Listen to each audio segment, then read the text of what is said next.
Hello, dear friends. A very good morning, and may God bless you all. May this day be the best day of our lives, isn't it? May the Holy Spirit guide our thoughts, our heart, so that we may make the perfect choices according to the will of God. And we've been speaking about the fear of the Lord. And I'd like you to understand the following. When we speak about the fear of the Lord, in reality, deep down, we are talking about salvation itself, the salvation of our soul. That's it. The eternity of our soul with God, not with the devil. So, in order for us, pay attention please, in order for us to keep our salvation, eternal salvation, the salvation of our soul, we have to keep the fear towards our Lord and Savior Jesus Christ. So, the fear of the Lord is not a matter of just feeling like fearing God. Oh, I feel like it. Whether you feel like it or not, whether you feel like fearing God, doesn't mean anything. What matters is that you decide to fear God. So, the fear of the Lord is a matter of personal decision. You decide in your head, I want it. Why? Because at every moment you have the option, everyone, we have the choice of choosing whether good or bad, yes or no. At all times, you can notice that all of our choices are always going to be towards good or evil, towards to what is righteous or unrighteous. It depends on the decision we make in our mind. So when we decide to turn to what is right and righteous and correct and truthful and blameless and honest, then this is to fear God.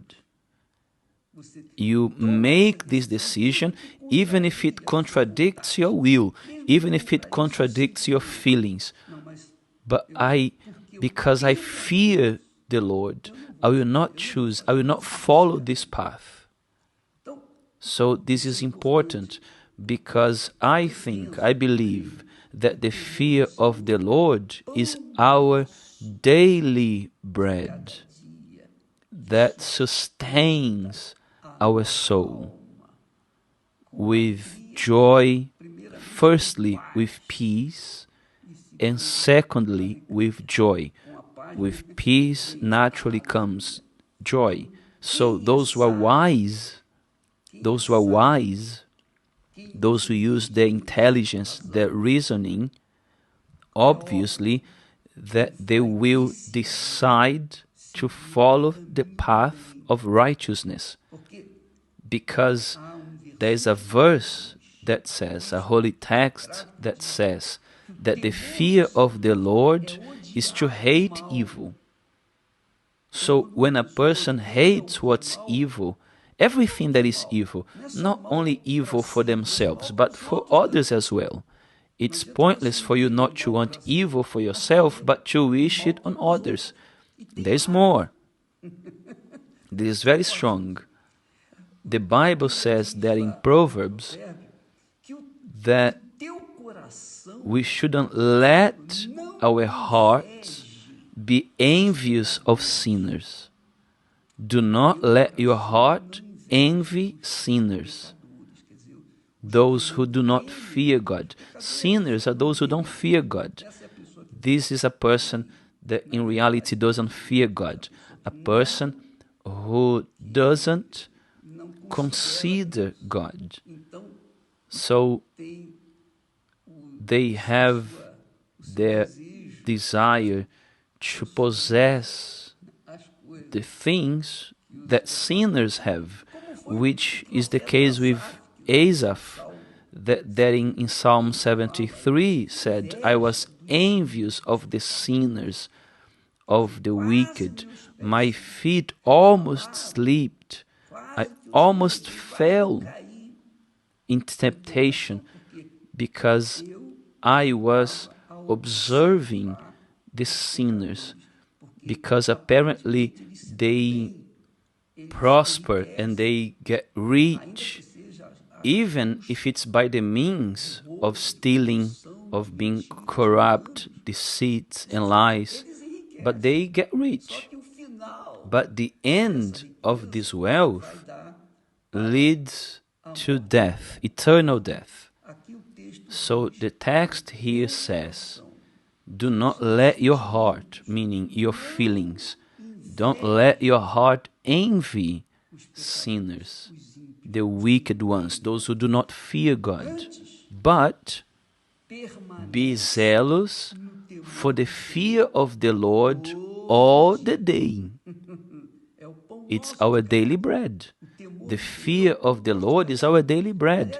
Actually, I wouldn't even say our daily bread, but it's our bread for every moment, every second, because there will always be the option of choosing between good and evil, whatever is our choice. So each one has to choose for themselves. So if you take care of your soul in order for it not to be envious of the wicked who don't fear God, then you decide, no, stop it. I will turn my back on this. I will get rid of this in my mind. I will take this away from my eyes. I will not look at the sinners.